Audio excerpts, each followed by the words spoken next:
countrymen, a special year has come. You are now ahead of us. We still need to work hard. Dear fellow countrymen, respected, dear comrades, wait for a special year in the life of the country. I would say the hardest year. Who says the year was difficult? I went through this nonsense as quickly as possible to finish. Over the past 17 years, a lot has been done. Now we need to clear away these piles.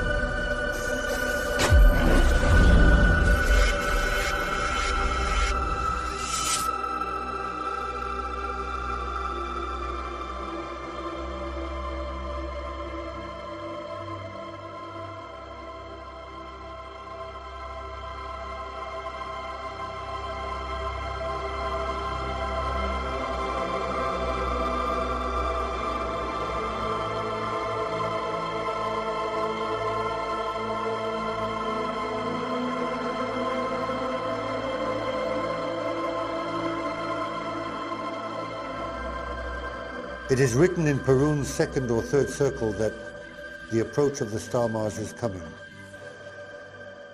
It is larger than our sun, and its radiation is greater. And right now, the radiation of the star Mars is affecting those living on Earth. And everything is rising. For those who have kindness, kindness increases. If there is spirituality, spirituality will increase. Malice, malice will increase. Negativity, negativity will increase. Positivity, positivity has become greater. And the peak of the approach and radiation of the two suns falls precisely in the summer of 7520.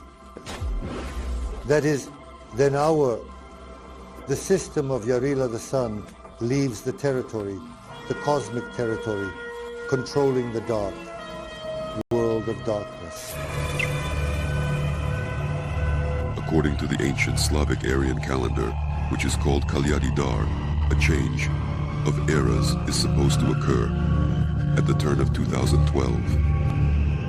Our hand in the galaxy is moving out of the hole of the fox and into the hole of the wolf.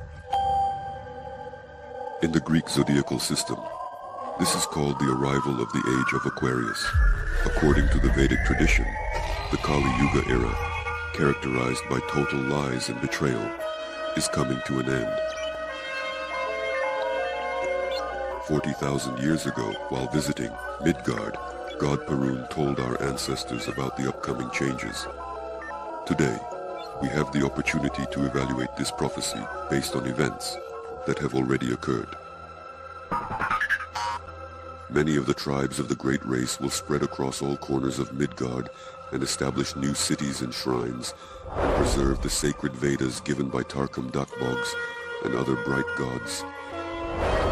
But foreign enemies will come from the world of darkness and begin to speak flattering words to the children of man, covered by lies, and will lead astray the old and the young, and will take the daughters of men into their jaws.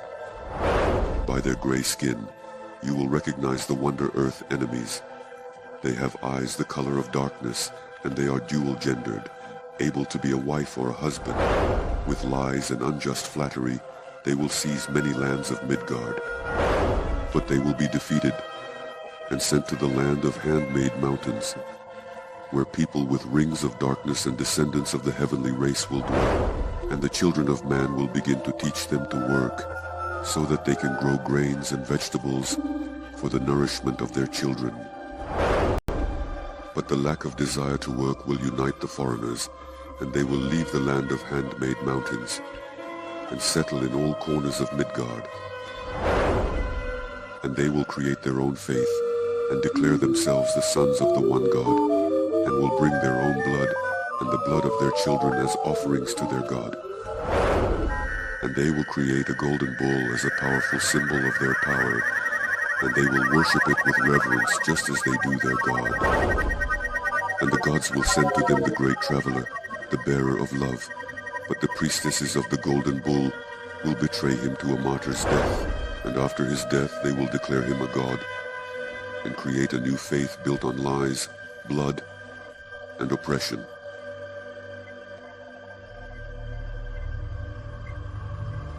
Jesus was considered a sectarian in the territory of Judea, Israel. And Jesus did not create Christianity as such. The first followers of Jesus called themselves Nazorians, meaning the followers of Jesus from Nazareth. Among them were not only Jews, but also Greeks, or more accurately, Hellenes. Therefore, in Greek, Jesus Christ the Savior was written as Ichthys. Their symbol was the fish. Later, the persecutor, Nazarian, meaning Jesus, who was destroying them in every way, became blind. Then he realized that it was better to use this teaching for destruction. I am now talking about the foundations of the Roman Empire, about Saul, and in Judea, Saul, who later became the Apostle Paul, initially destroyed, but then transformed as if he gained insight, and he created a powerful informational weapon based on Judaism. However, it was not about resisting evil. Roman soldiers were given women, so-called Nazorians, and they hammered into their heads that it was bad to do evil. One should do love and good. And the disintegration of the Roman legions was happening, where military leaders sent such soldiers. They were sent to Rome, and others came in their place, and they also fell under this informational weapon. Those who had already arrived in Rome met with like-minded individuals and established Christian communities in the city of Rome itself. And later, Paul indeed created Christianity based on Judaism and these teachings. That is a powerful weapon when for rulers it was govern and enslave, and for Easter any authority was to be obeyed as it comes from God. Therefore, Constantine in the Eastern Roman Empire quickly understood the advantages of this religion and indeed made it the state religion. And based on it, various movements and branches subsequently emerged. But when they say, well, Jesus is for everyone, I say, who told him that? Well, the priest at the service. I say, well, that means the priest hasn't read the Bible. The Gospel of Matthew, chapter 15, verse 24, when the disciples approached Jesus and said, "The woman is crying out to you," he answered them, "I was sent only to the lost sheep of the house of Israel." And he did not come to save them, as it is interpreted now. The context is completely different. Well, just read the Bible carefully. On what day were people created in the image and likeness of God, to whom the recommendation was given to be fruitful and multiply? The seventh day is divine rest. And on the eighth day, Adam and Eve were created. Genesis chapter 2, verse 7, "And the Lord God formed man of the dust of the ground, and breathed into his nostrils the breath of life, and man became a living soul." That is, he created only the soul. Chapter 3, verse 21, it is said, "The Lord God made garments of skin for Adam and his wife, and clothed them." They received the second element, the body, and soul. That's it. And Jesus came and said, guys, I have brought you the Holy Spirit. That is the third element. For whoever receives the Holy Spirit will become like a little child, and in him conscience will awaken. Well, some, like fishermen, followed him, followers and others. And to those who did not need it, they said, "We don't need this. Please go to the cross." It is written clearly. It was inciting to destroy the temple. This is what people testify. These good people to him learned nothing and mixed up everything I said. I am starting to fear that this confusion will continue for a very long time. And all because he is recording me incorrectly. Stop pretending to be crazy. There is enough recorded against you to hang you. No, Egmont. Walks alone with goat parchment and writes continuously. But I once peeked at this parchment and was horrified. I didn't say to solve anything written there. I begged him, "Burn your parchment for God's sake." But he snatched it from my hands and ran away.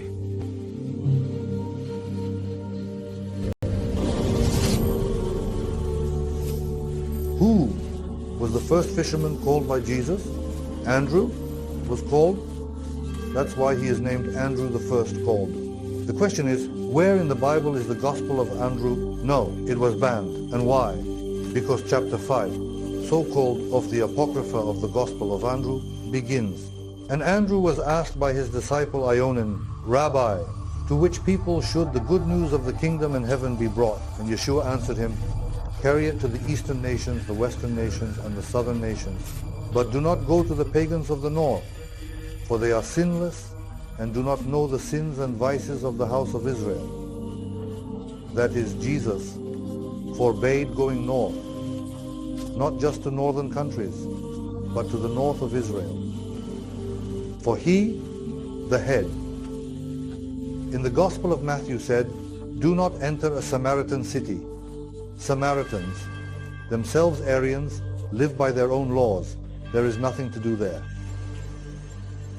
And now there are only 2 corrected Gospels of the disciples of Jesus, and 2 Gospels of the disciples of Paul, who lived after Jesus, and the rest are forbidden to read, that is, apocryphal.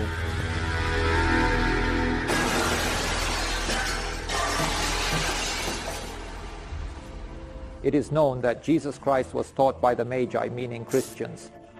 Part of us hides where Christ was from 13 to 30 years old. They also carefully conceal who first brought gifts to him, who these Magi were that brought him gifts that saved him from Herod. Did he not meet with them afterward? But we know that these were the Magi, meaning our followers, who prepared him for a certain mission that was necessary for us, as it was necessary for the Jewish people. He was a mission for them as a savior. But this is for them, not for us. Therefore, Christ says that such faith as that of the Samaritans, meaning the Samaritans, these are Aryans, he found nowhere. That is, in the Gospel, one can find a red thread running through the Gospel about what he says about the Samaritans. That is, this is the parable of the Good Samaritan when he healed 10 lepers, only one of them came to thank him, and he was a Samaritan. When he entered the Samaritan city, a woman recognized him immediately. Then the whole city of Samaritans believed that he was the Savior. And so on. Therefore, he tells his apostles, this is said in Revelations, do not go on the path to the Gentiles, and do not enter the Samaritan cities, but go rather to the lost sheep of the house of Israel, for it is not the healthy who need a doctor, but the sick.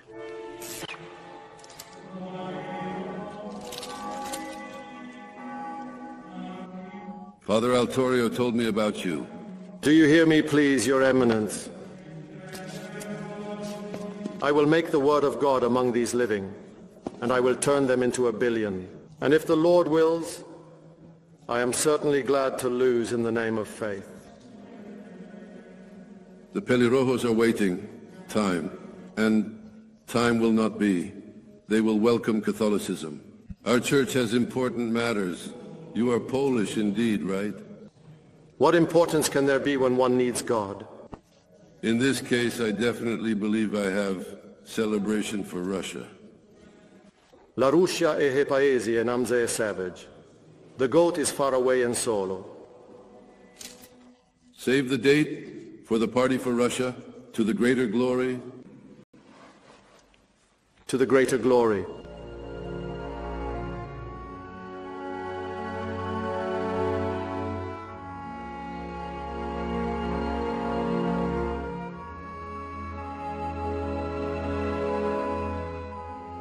The first schism occurred precisely because of the division of power. In other words, the words of Jesus were forgotten, who said, "Let the one who is greatest among you become as the youngest, and the leader as the servant." And to illustrate the meaning of this, he washed the feet of his disciples.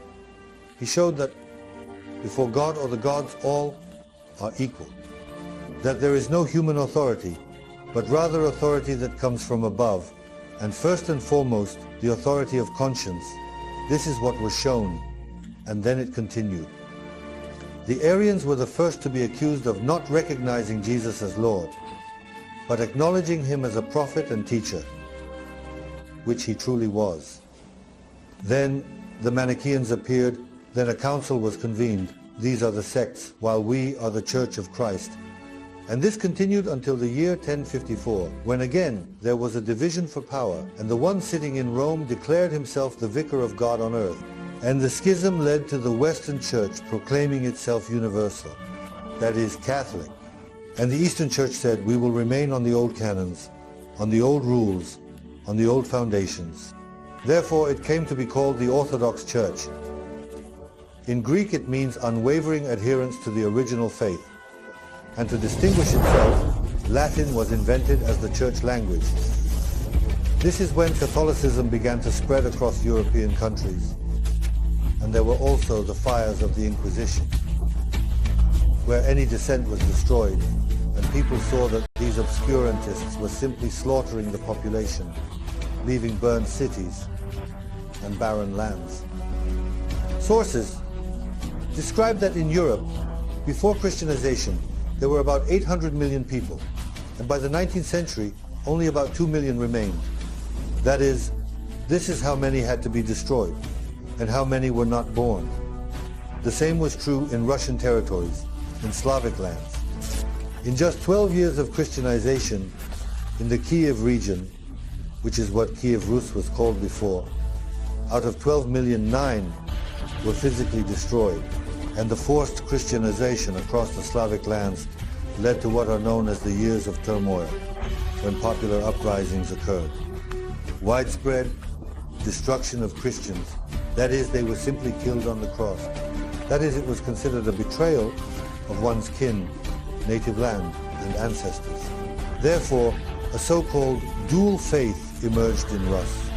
That is, when there was the Christian Church, the Orthodox Greek Rite, and there was Slavic Orthodoxy, that is, when Orthodoxy existed. That is, the old pre-Christian faith. And this period of dual faith lasted until 1666, that is, until the times of Nikon. When Nikon wanted to attribute all victories of Orthodoxy to Christians, he ordered new liturgical books to be written, replacing the words true Christian faith with Orthodox. However, the followers of the old rite refused to rewrite their liturgical books. They also began to be physically destroyed. Therefore, the old believers, although they did not cause the schism, but the Russian Orthodox Church under Nikon split Christianity in Rus. Where did they begin to flee? In Pomorye, in Belovodye Siberian, where the Siberian old believers provided them shelter. Not because of one faith, but indeed because of one blood. For example, when Peter introduced the decree to shave beards and wear German clothing, our people refused to comply with this decree and take an oath of loyalty to Peter. Because Peter had no rightful claim to the throne of succession. He was a child from a second marriage. Therefore, Peter did not become a Tsar, as we are told now. He became an emperor. And when our autocrats rose up against Peter's decrees in 1722 and refused the oath, probably the old believers, specifically the old ritualists, supported us. There is a saying among Slavs, a debt is honored by payment. So, what did the royal troops do? They locked the old believers in their temples and burned them along with women, the elderly, and children. And they introduced a concept into common use, such as gari, supposedly. They burned themselves, but for some reason, the entrance was propped up with logs from the outside. And our old believers, participants of the rebellion, were impaled, as one Christian monk wrote, so that they would not end up in their devilish lair with the smoke of the fire. But even after that, the old believers, slaves, and old believer Christians have always maintained friendly, neutral relations. That is, to help with something, to build, to plow, they helped each other.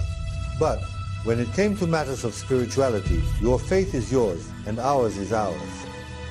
Tell me, why do you always use the words good people? Do you call everyone that? Everyone. There are no evil people in the world, and you preach this. Yes. The rain does not go away.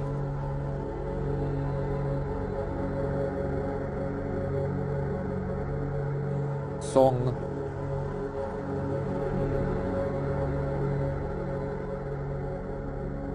The teachings of Christ are our faith.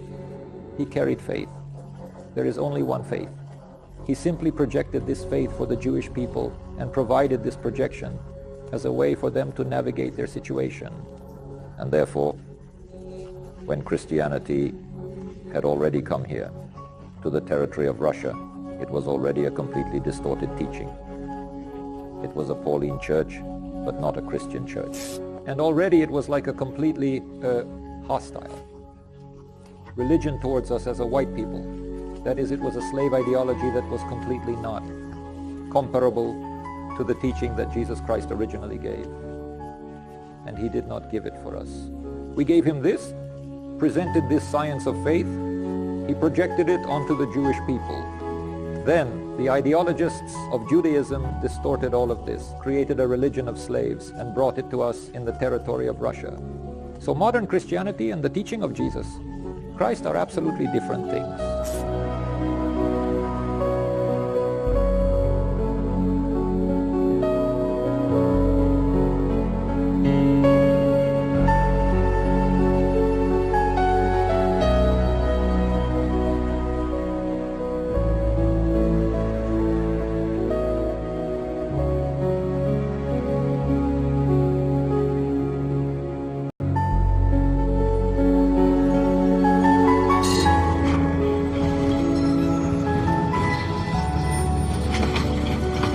Mistake, John. As for what is written in the gospel, that never actually happened. We ordered you a large anti-religious poem. You wrote this poem, John, in a very short time, but unfortunately, it completely did not satisfy us. Jesus turned out to be, well, completely lifelike. But although it is not an appealing character, I want to prove to you that this Jesus, as a personality, did not exist in the world at all. Could you kindly give me some of the most refreshing and delightful Nardan on Arzan instead of the usual and common beer? They will definitely bring it to us later in the day. But what exactly is available at the moment? Only the warm apricot. Well, let us proceed. Why is it that history is being rewritten in such a manner? The anatomy of this phenomenon is simple. Firstly, information that was previously lost naturally is discovered. Secondly, any dishonest ruler brought to power by a third party, hidden players, is their hostage. One way or another, he will be forced to shade some unpopular actions in bright colors. And if there are few bright colors, a reliable technique borrowed from painting will be used, darkening the historical background. Such power will re-enclose for its subjects an ever-shrinking sandbox and create the illusion that this sandbox is better than the old one. Such power justifiably fears that its subjects may build their own sandbox. Therefore, it protects itself with ideological, religious, and power structures subordinate to it. Our ancestors entrusted power to the best, unanimously elected prince for a limited time, in case of internal organization or external threat. Today, around the world, to justify its permanence, power itself creates various kinds of threats. There is no lie in nature. It exists where a power, tumor, is artificially created. Therefore, lies at the state level have pursued humanity since the very emergence of the concept of state. After all, the authoritative statesman academician Likhachov agreed that before the baptism of Rus, there were Germans everywhere. Yet, for some reason, all these Germans spoke Russian. Here, a terrible deed of the book is described. How it took tribute from the city and speed with pigeons and sparrows from each yard. It tied a burning labor to each bird's leg and released them over the city. As the birds returned to their roosts and burned the city to the ground, for the fact that the residents of the city of Sinya killed Igor, and nothing could be saved, for everything burned at once. Pigeon houses, cages, walls, homes, dam. Your hand has created much falsehood, monk. But why? What harm did the princess do to you?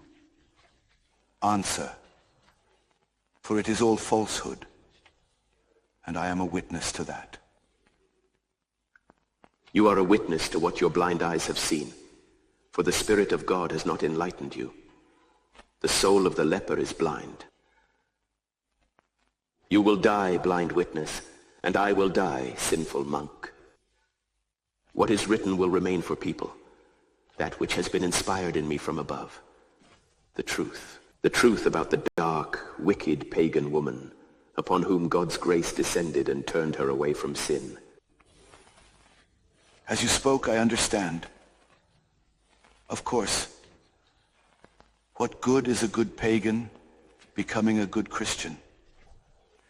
But for a pagan steeped in blood to become a saint, that requires a stylish God. I probably won't take this, but I won't guard them all. This is beyond their power. But you are mistaken, monk. Take the blue nut, tie it with a cloth, and set it on fire. Well, here the candles say, wait. Well, the candles are burning, wait. And we will see if the foolish bird will fly to its nest.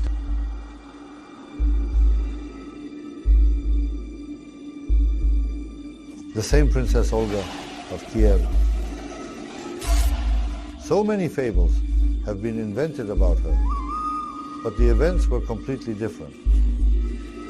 Khazaria attacked, taking Slavs, young men and women captive, and traded in Byzantium and other countries. But to conduct a military campaign, funds are needed, and it is necessary when the troops are absent for no one to attack. Sviatoslav turned to his mother. You are wise. Help me solve the problem. She says, okay. She goes to the Franks and concludes a peace treaty with them. They persuade her to be baptized, and she agrees. Then she goes to the Latins, to Rome. She signs a treaty with them. And they persuade her to accept their baptism. She says, okay. Then she goes to Crimea, where the Aryans were. She concludes a peace treaty with the Crimean inhabitants, and she accepts their Aryan baptism.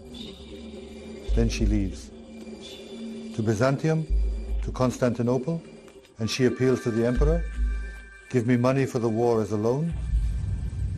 He says, I will give you money, but you must accept our faith and perhaps marry me. He says, no problem. But I just accepted Christianity in Crimea. They say, Arianism is heresy. You need to accept our pure faith, Talaxon.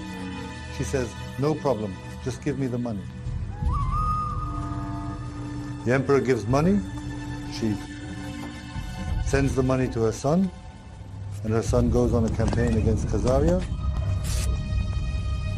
The emperor says, I gave you money, now let's get baptized and married. She says, okay, but you will baptize me yourself. He baptizes her along with the patriarchs of Constantinople, and then says, let's get married. She replies, you just baptized me. You are my cross. How can a father marry his daughter? Meanwhile, Sviatoslav's son defeats Khazaria and settles the debt with the captives. You kidnapped our people into slavery and sold them. Feel for yourself what that is like. But the captive Khazars learned that in Tsargrad, in Byzantium, a Christian is forbidden to have a Christian as a slave. So what did the captive Khazars do? They immediately began to accept Christianity and automatically gain their freedom.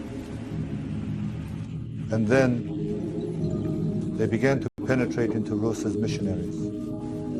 That is why the Christianization was carried out with fire and sword. They avenged Sviatoslav's captivity and the brief slavery to Byzantium. You are weak, Prince, insane, and humble. I weak? No, monk. It was not you, Christians, who established the original Slavic cities and crossings on our lands. We The Slavic pagans forged the paths and roads between them, and it was we who established mighty Kiev. What do you have of our cities? Byzantine eye, huh? Nothing. Ask the horse. It will tell you how the princess was taken from city to city, from burial site to burial site, how the princess arranged the Russian land, how the tribute was established, and the lessons imposed on 40 Slavic cities. Pagan Olga, not a Christian yet. And do you know, monk, that it has been 105 years since the peace and love treaty with Constantinople was established, and the Greeks paid us tribute? Do you know that the Slavic pagans have peace and love treaties not only with Byzantium, but also with Khazaria, the Bulgars, the Hungarians, the Varangians, and the Pechenegs? And do you know that Princess Olga established peace with the Germans and the Atoni? And it was not at the discretion of the prince, nor the princess that it was decided, but a growing young hero of Rus. It is known to the whole world, and to you as well, that my pagan sword has expanded my lands from the Khazar White Tower on the Volga to the Balkan lands on the Danube, through the Yasi, the Kasogs, across the Caspian Sea, to the very Caucasus Mountains, through Timutarakan Azov, across the Black Sea, which you, Greeks, call Russian. I have broken the ring of my enemies on the trade routes from east to west, and will continue what my ancestors Olga and Igor began. Leave, monk, for it is true that I am weak. I can punish you with death for your wrongdoing.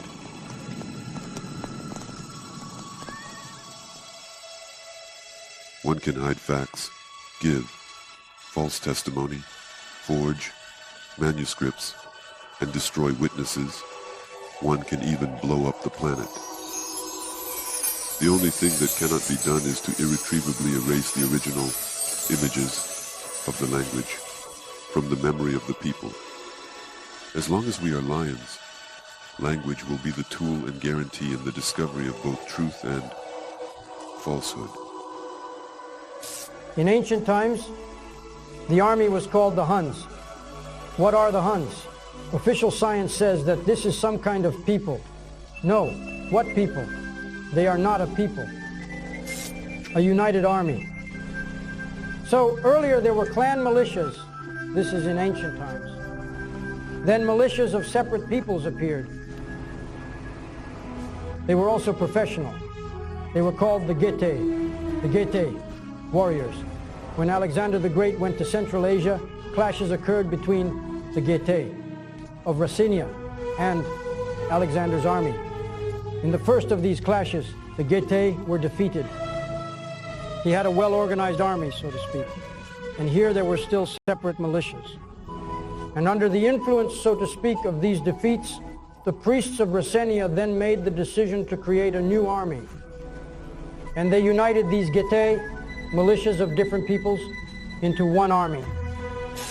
Getae, Huns. The Getae clearly are warriors, while Huns, unity, unification.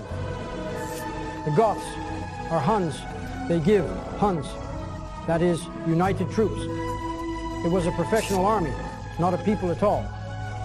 And when Marcellinus and some others are surprised, how is it that some Huns came with arrowheads made from bones? They are wearing armor and so on.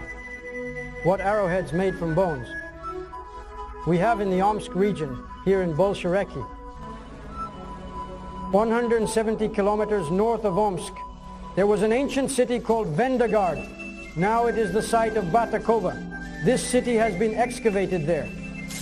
They found 2 metallurgical furnaces there, based on the Archaim models, but with 2 air ducts. Apparently, they provided a stronger draft. And there, alloys were smelted based on bog ores from Vasyugan, iron, titanium clay, which we have here, and precious metals. Moreover, the armor produced was, firstly, lightweight, and secondly, very durable. From them, swords and sabers were also made, as well as spearheads, arrows, and so on. It's not surprising that the Huns passed through here, from the RTSH all the way to the ends of Europe. They conquered almost all of Europe, but they also contributed to the developing culture of Europe, giving it a new impetus. Simply put, modern Europe is a result of the Huns campaign, not the other way around, because knowledge and so on were brought there. What can I say? Modern Europe is clean, beautiful, and has a high level of material well-being. Look at how it works. This is an automatic toilet on the street. Have you ever seen a toilet that opens by itself? This is civilization. However, all civilizations, unlike cultures, share one common and rather sad perspective. At the peak of their material rise, they perish. The path of culture is the knowledge of all forms of existence for the creation of new worlds.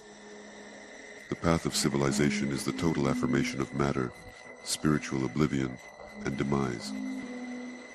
It is a great misconception to think that a compromise is possible between civilization and culture. These are fundamentally different cosmic paths.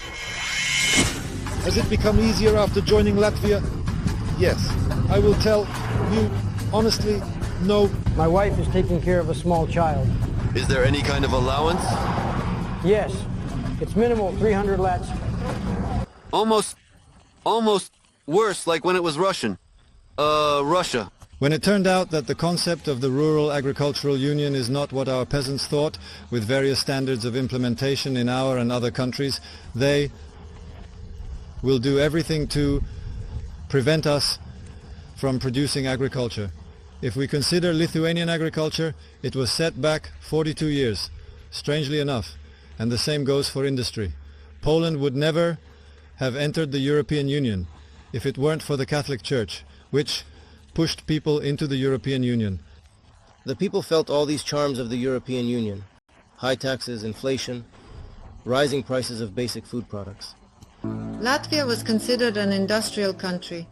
Now it is considered a service-oriented country.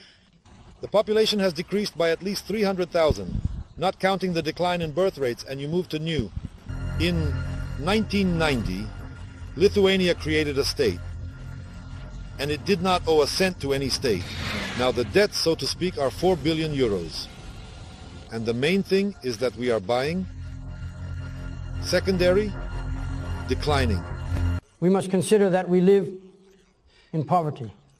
The president of our country, in fact, actually receives a pension from Canada, which is, as a matter of fact, twice the size of the salary of the president who receives money from another state.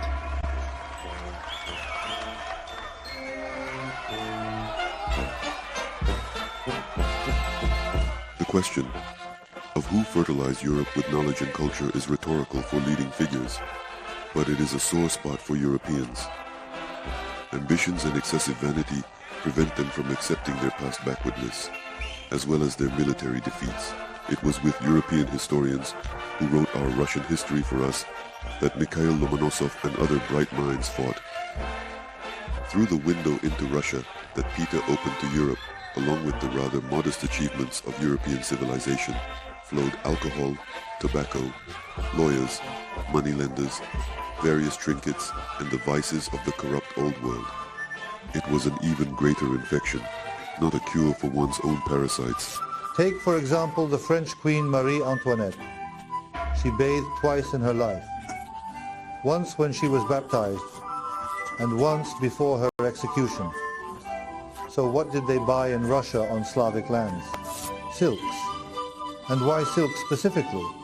Did royal persons wear silks? Because lice do not thrive in them. Lice. Russian ambassadors at the court of Louis XIV wrote that His Majesty smells like a wild beast. And the daughter of one of the French kings died from lice. Queen Isabella of Castile admitted that she bathed. Only twice in her life, at birth and on her wedding day. Pope Clement V dies of dysentery, and Pope Clement VII dies a painful death from scabies, just like King Philip II. The Duke of Norfolk refused to wash due to religious beliefs. His body became covered in sores. Then the servants waited until His Grace was dead drunk and barely managed to wash him. The entire European elite considered the Russians to be perverts for bathing in baths too often.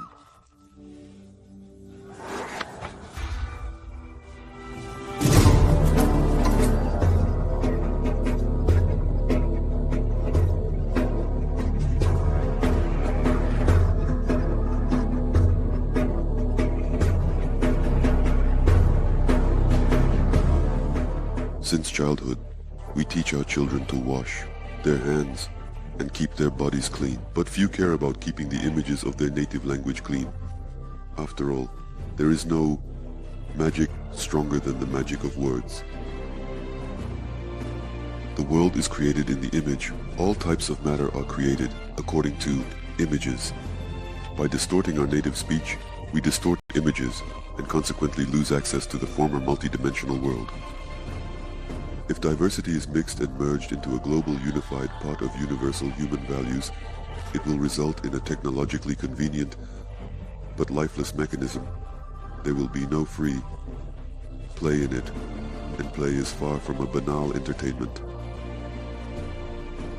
The play of an actor, the play of an orchestra, the play on the violin, the play of light, the play of children, the play in football, military play, business play, political play, the play of imagination, the play of nature, the play of words, cosmic play. It turns out that all aspects of life are somehow connected to the word play. Let's restore this important image using our native language.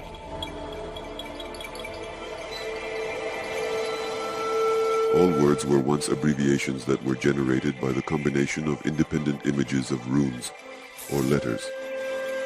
So, the word to play, which used to be written and pronounced as to burn, consists of several images. Their combination creates a new image to convey the wisdom that has come from the gods and is confirmed by the experience of the Aesir. And this is no longer entertainment. This is, in essence, the main function of life. Or, for example, the word we. It is said to be just a pronoun. Ancient images contain functions that we have stopped perceiving. Therefore, the inability of many historians to correctly interpret the images of the old Slavic language, and sometimes even the denial of it, brings confusion to the past and conflicts to the future. Why did the Romanov house need to distort history, for example? Is it not so that they aimed to justify and finally legitimize the unshakable transfer of their power by blood, forcing the Russian people to believe that they had long been under the yoke of the Horde, and that they are incapable of independence? Now, in principle, many sources have emerged, proving that there was actually no Tatar-Mongol yoke. Gumilyov was the first to raise this topic, followed by Fomenko and Nosovsky, who also adopted this viewpoint and position. The fact is that after Vladimir seized power in Kiev, Kievan Rus increasingly began to unite in its actions with the Christian system of the West. And already under Vladimir Monomakh, Kievan Rus indeed essentially represented the left flank of the Christian crusade to the east. That is, for you and me, it was an invasion of Slavic lands. In official history, this is hardly mentioned anywhere, but it is de facto. It was so. It was Monomakh who primarily organized his campaigns against the Polovtsians when he acted in exact accordance with the canons of the Crusaders. And after Vladimir Monomakh, Kievan Rus split into three powerful systems that competed with each other. These are Kiev, the House of Tarch, and Vladimir Suzdal Rus. When the Christianization of the Western Slavs began, the Eastern Slavs considered it a betrayal, and the question arose before them, what to do. And it was then decided to adopt a new name for the people based on the names of their patron gods, Tarch and Tarch, who protected the Slavic people from the vast regions of the Urals to Transbaikalia. Thus the Tartars, or Tatars, and Great Tartary emerged in the place of the ancient state that was called Russia.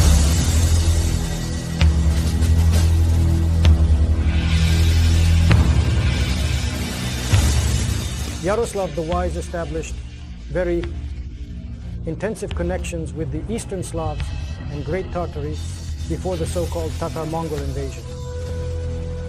He did not like the Crusader invasions in which Kiev participated, and he arranged for Tartary to assist its professional troops, which were to expel the Crusaders to the west and preserve the Slavic way of life west of the Volga.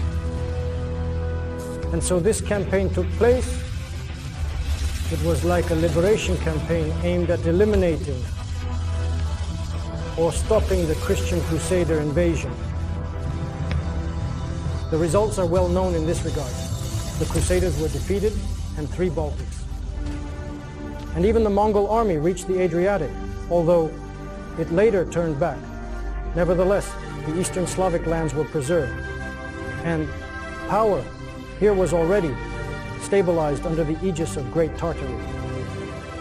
The positive phenomena, so to speak, of the arrival of the Mongol army consist of the following. The feuds among the princes ceased because the Mongol army sharply suppressed them. The people. There was a period of rest. That is, after all, these baptisms, this fratricidal slaughter ceased, and in this regard, it must be said that this was a huge step forward. Not backward, but forward. What official historians, based on Christian, I will say, mythology, made of this is a terrible bogeyman. This is not true. This is a falsification that has practically no equal in the world. At the core of any falsification lies the desire for hidden management to gain profit. An important circumstance here is the secrecy of the third party, to whom the formula divide and conquer belongs. There is a golden rule that one sage formulated as follows. In any conflict, a third party is always invisibly present, and only their ignorance by the opposing sides sustains the conflict. When the third party is revealed, the conflict extinguishes. A person or a people can be suppressed by force, or they can be suppressed by blackmail. But such suppression can be dealt with, as it is, open suppression. The most effective suppression, which is difficult to detect, is deception. And the most grandiose deception is the division of faith into religions. Do you still think that this process is natural or random? Then it is a disease with loss of consciousness. Do not live by the laws created by people to deprive you of will. Live by the laws of God, the one origin. This commandment of God Ramhat calls to preserve the integrity of a person, their unity with the kin and nature, which are eternal. But historical dramaturgy, borrowing plots from itself, repeats with academic precision.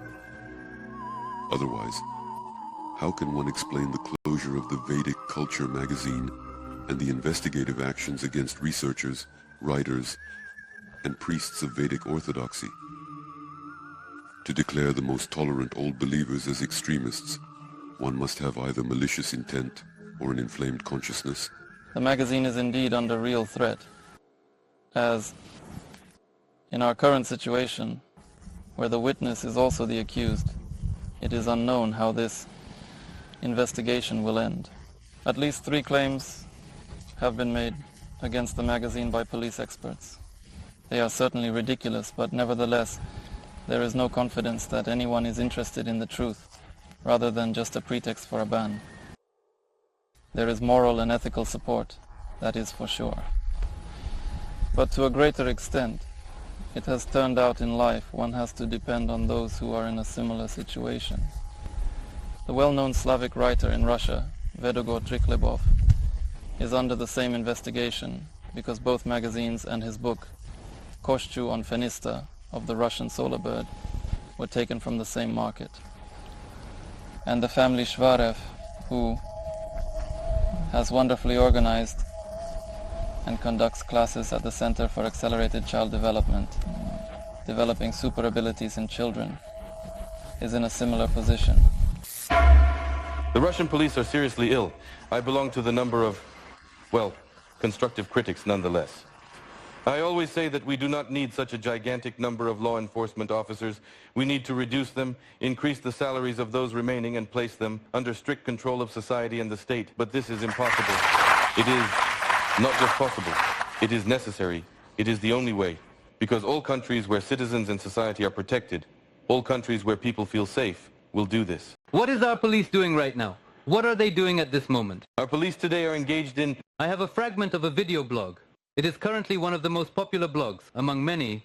The police officers, as you can see, are checking documents, somewhat calmly, beating people they don't like. Another citizen is trying to present his passport saying, "What are you doing? You shouldn't do this." For his attempt to communicate with the police officer, he is immediately met with, "This is the action of the Russian police.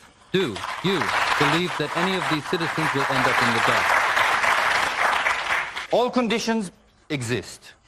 There is a constitution, there is legislation, there is great power in our leadership. The essence of the matter is monopoly.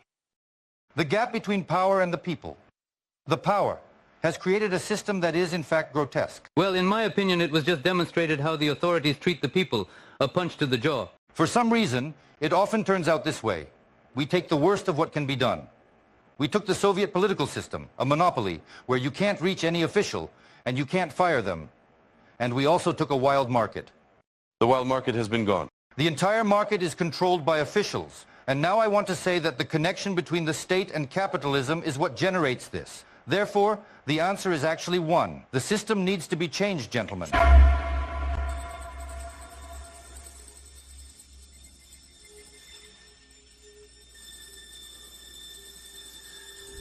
Ancestors who lived on this land for about 1.5 billion years, as it is commonly said now, stepped on the same rakes that we desperately and incessantly continue to step on again and again.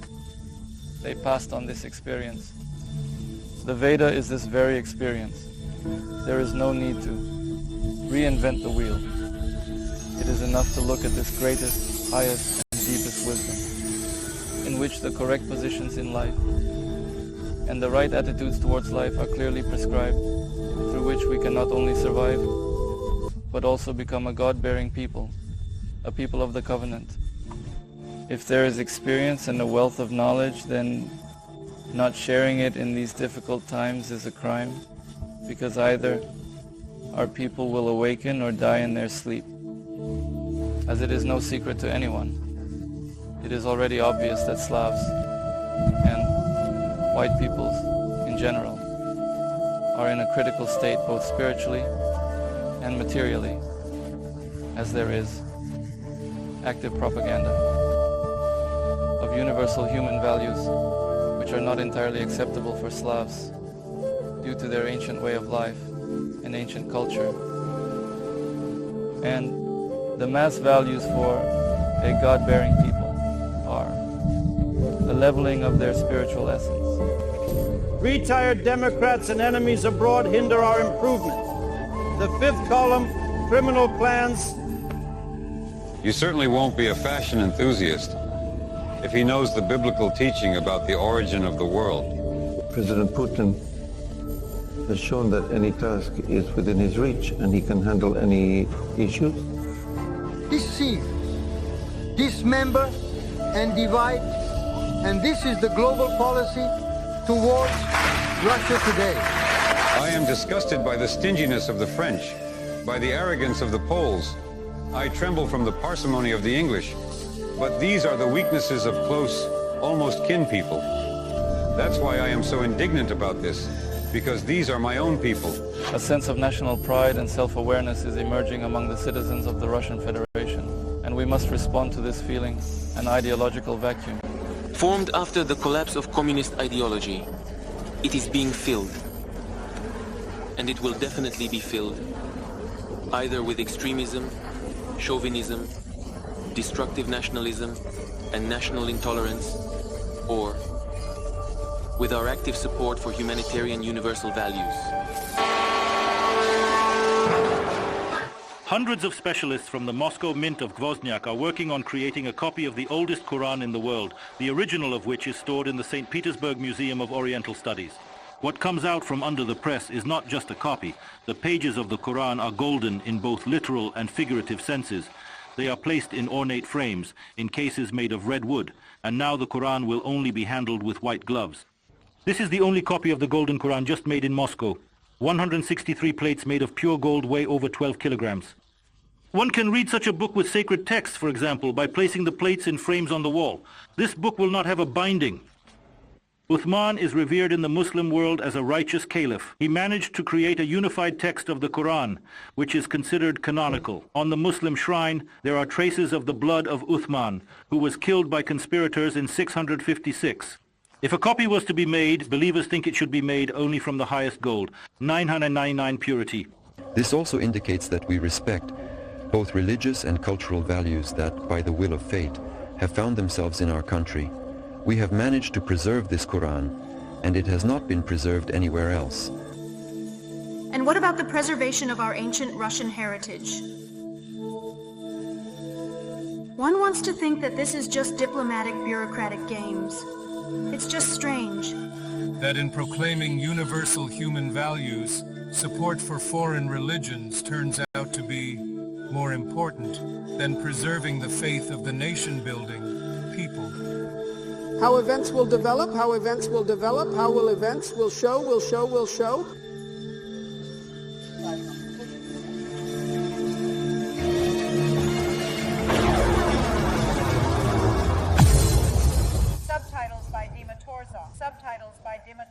And in the book Wisdom, the author delves deeply into the profound insights and timeless teachings that have been passed down generations. This book explores the essence of wisdom, examining how it has been interpreted and applied in various cultures and societies throughout history. The narrative takes the reader on a journey through the ages, highlighting key figures and pivotal moments that have shaped our understanding of wisdom. From ancient philosophers like Socrates, Plato, and Aristotle, who laid the foundation of Western thought, to Eastern sages such as Confucius and Leo,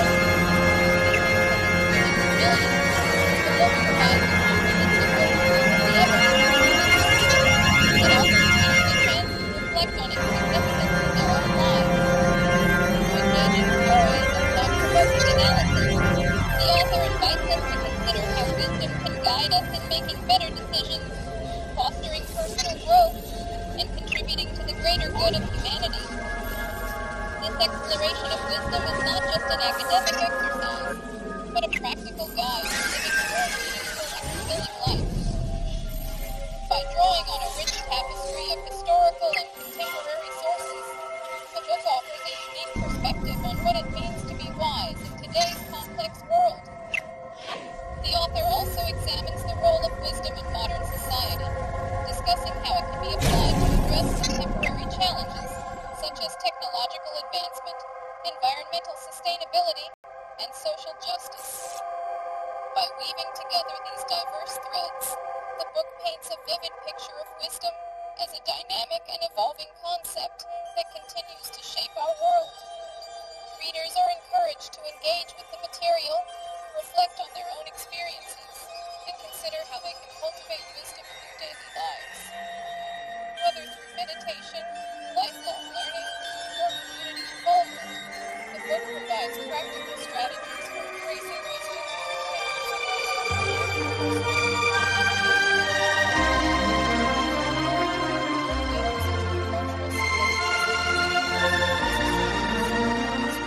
Various traditions have contributed to our understanding of this complex concept and highlights the role.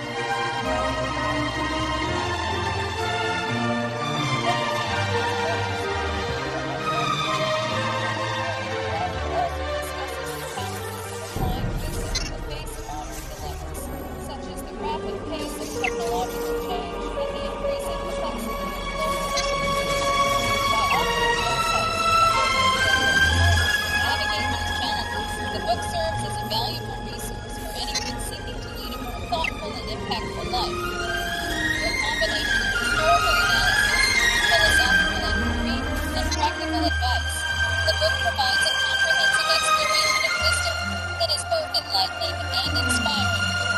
It encourages readers to not only appreciate the depth and breadth of wisdom, but also to actively engage with it in their own lives, using it as a guiding principle for personal and societal. Well said. The darkness of the earth will envelop the 7 circles of life of your kin and the great circle of life, 144 years. 7 circles, 1008 years. The baptism was in 988, and they say, when will the ascent of the sun, the dawn, begin? I say, in the year 7520, 2012. And under this matter, here is the Mayan calendar ending in 2012, and 300 calendars of India end in 2012. There is simply nothing beyond that. And they have already started to come up with things. Now everyone is being scared. All will perish.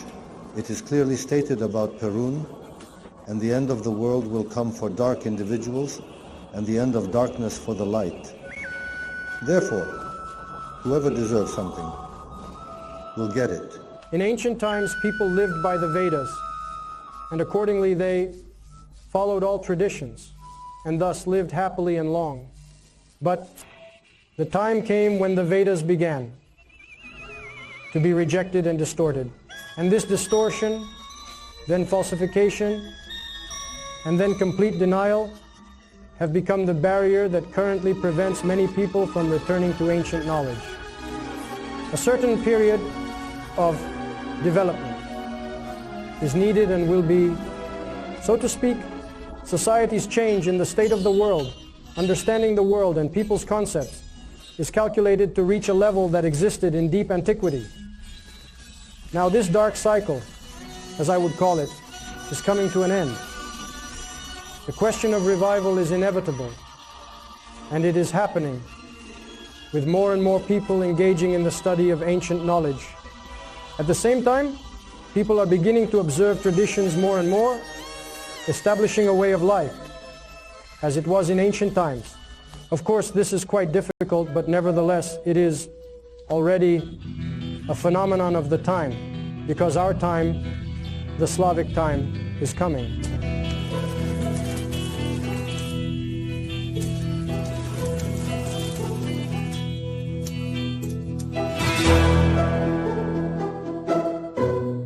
How long it has been since I was here, I will fall onto the grass, look at the clear sky and understand that I am alive.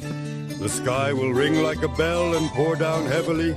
I run into my childhood, the summer rain follows me. We live on the land of Aksov, grandchildren from the paragraph, and the Russian spirit flies on wings. Millennia. And the Russian spirit that is timeless and enduring flies on wings. Millennia. This field was plowed, the lilacs were saturated, and then the earth was mixed.